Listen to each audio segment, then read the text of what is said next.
L'amour, et en particulier l'amour-passion, tel que j'ai essayé de décrire, n'est plus à la mode, n'est plus à l'ordre du jour de la réflexion théorique. Précisément, j'ai écrit le livre pour, en quelque sorte, réagir contre cette sorte de dépréciation latente, n'est-ce pas, de silence un peu boudeur des grandes théories, des grandes explications actuelles de la psychologie ou de la société à l'égard d'un sentiment qui tout de même semble bien, disons, sinon éternel, mais en tout cas transhistorique, qui traverse toute l'histoire. Alors je crois qu'il y a il y a toute une série de déterminations, de facteurs. D'abord, il y a une loi formelle qui fait que les modes se suivent et ne se ressemblent pas. Le sentiment amoureux, enfin l'amour-passion, a été l'objet d'un grand investissement littéraire et psychologique dans la première moitié du XIXe siècle, notamment à l'époque du romantisme et surtout du romantisme allemand. Bon, ensuite la mode a changé, la mode a tourné, et par là même, cette sorte d'amour romantique a été dépréciée parce qu'il avait eu lieu. C'est ce que j'appelle une loi de rotation formelle, n'est-ce pas? Ensuite, un second facteur plus positif, c'est que bon, les intellectuels, l'intelligentsia est requise depuis tout de même plusieurs décennies, essentiellement par des problèmes d'ordre politique ou sociologique. Par conséquent, s'occuper de l'affect, d'un affect qui, par sa nature, est toujours démentiellement narcissique et en tout cas individualiste, est quelque chose qui est considéré presque comme une faute à l'égard du surmoi, enfin de l'être responsable que l'intellectuel veut être. C'est un dictionnaire des affects, hein, c'est-à-dire que sous certains mots qui sont rangés un peu effectivement comme dans un dictionnaire, sous chaque mot il y a des paquets d'affects, des paquets de mouvements psychologiques. C'est donc un dictionnaire, mais c'est pas un dictionnaire de sens, c'est un dictionnaire de sentiments. Alors, j'ai appelé chaque rubrique de ce dictionnaire des figures. On ne veut pas entrer dans le détail, car, disons par parenthèse, que tout de même, je suis par origine un critique, un peu un théoricien de la littérature, et donc j'ai eu tout de même aussi des soucis d'ordre méthodologique en faisant ce livre, pas seulement des soucis d'ordre purement lyrique ou expressif. Donc chaque morceau, chaque fragment s'appelle dans mon jargon à moi une figure. C'est un peu comme une figure de rhétorique, si vous voulez, une figure de langage. Et j'ai donc donné des noms à chacune de ces figures. Et l'une de ces figures s'appelle évidemment Je t'aime, qui est le mot le plus, qui est, je dirais, l'expression, l'interjection, l'exclamation qui définit, dans son énigme d'ailleurs, car elle est très difficile à analyser, le mouvement, n'est-ce pas, le mouvement amoureux. Alors, comment je l'ai traité à l'intérieur? J'ai traité chacune de ces figures avec une entière liberté. Je n'ai pas voulu me considérer comme, disons, un savant ou enfin un psychologue scientifique. Simplement, j'ai laissé venir à moi les idées qui me venaient à propos, par exemple, de l'expression je t'aime. Alors, ces idées étaient évidemment de plusieurs sortes. Tantôt, c'était des idées qui me venaient, il faut bien le dire, de ma propre expérience. Je n'aurais pas fait le livre sans cela, mais qui pouvaient me venir aussi de ma culture du moment. Alors, dans chaque figure, et notamment dans Je t'aime, il y a de tout.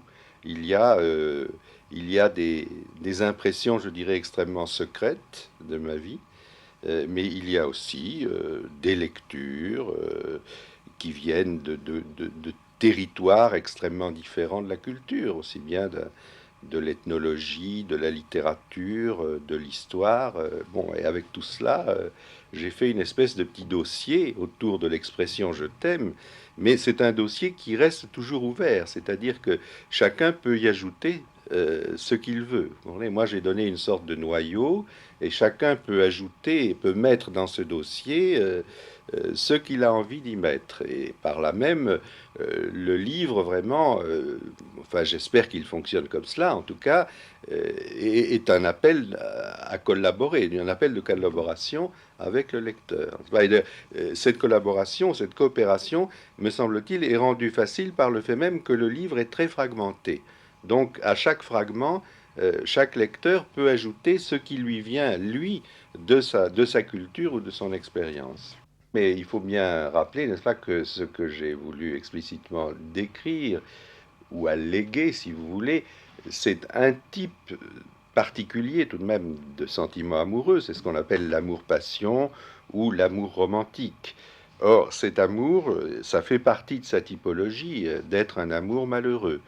Et quand bien même, dans les faits, ça serait un amour qui paraîtrait partagé, comme on dit, qui serait partagé par les deux partenaires, en réalité, de par sa nature même, c'est un amour qui est toujours malheureux, enfin même quand il est partagé, parce que il, il vise toujours l'espèce de manque, de désir incomblable qui est dans le sujet.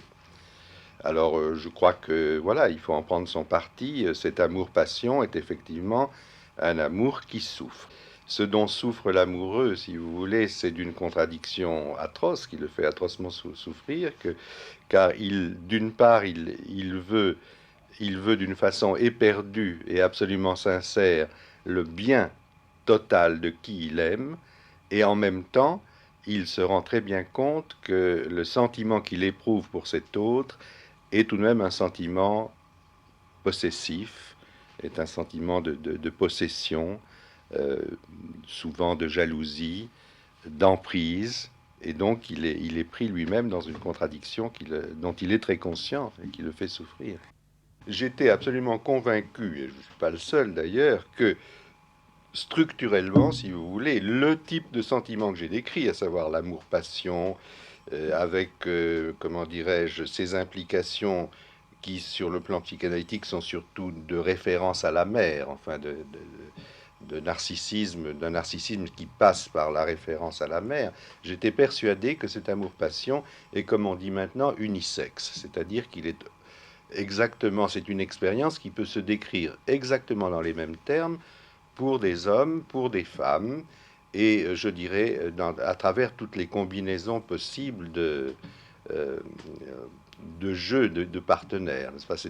C'est un amour qui peut être à la fois celui qui se passe entre un homme et une femme, mais aussi dans des couples homosexuels. Ce sera toujours le même sentiment.